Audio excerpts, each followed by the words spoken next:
Sveiki, mes esame Stasio Kudoko viloje Kaune. Aliu, Lietuvos radijas Kaunas. Tokį namą pastatyti grinai dėl to landšafto iššūkių sunku pastatyti, ne privažiavimą? Aš manau, kad taip.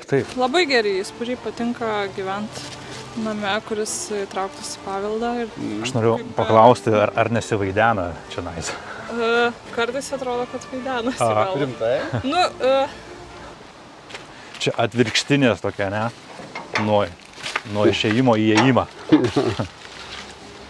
Wow, ir Įėjime čia esame padarę tokį mini ekspoziciją. čia yra pagrindinė patalpa, į kurią mes einam tiesiai pro duris. Situacija iš tikrųjų yra tokia, jeigu paprastai kalbant, tai tokio bufeto, nežinau, mažai kas apsimtų gaminti, o dar kas mažiau sumokėtų pinigus. Čia labai spintelės simpatiškos, Kaune taip pat rastos yra. Buvo, žiūrėkit, pramastyta jau, kad įsidėti iPhone'ą. Pavadinam tilptų mobiliakas.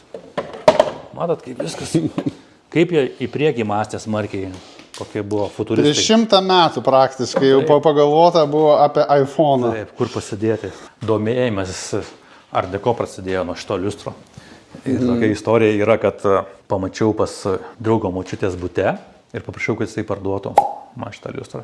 Žinai, sako, aš tau parduočiau, jeigu tu pirktum čia visus tos mėgamo baldus. Ir laukiame jūsų kituose turuose, kur atskleisim jau pačius slapčiausias Kauno Art Deco modernizmo vilas.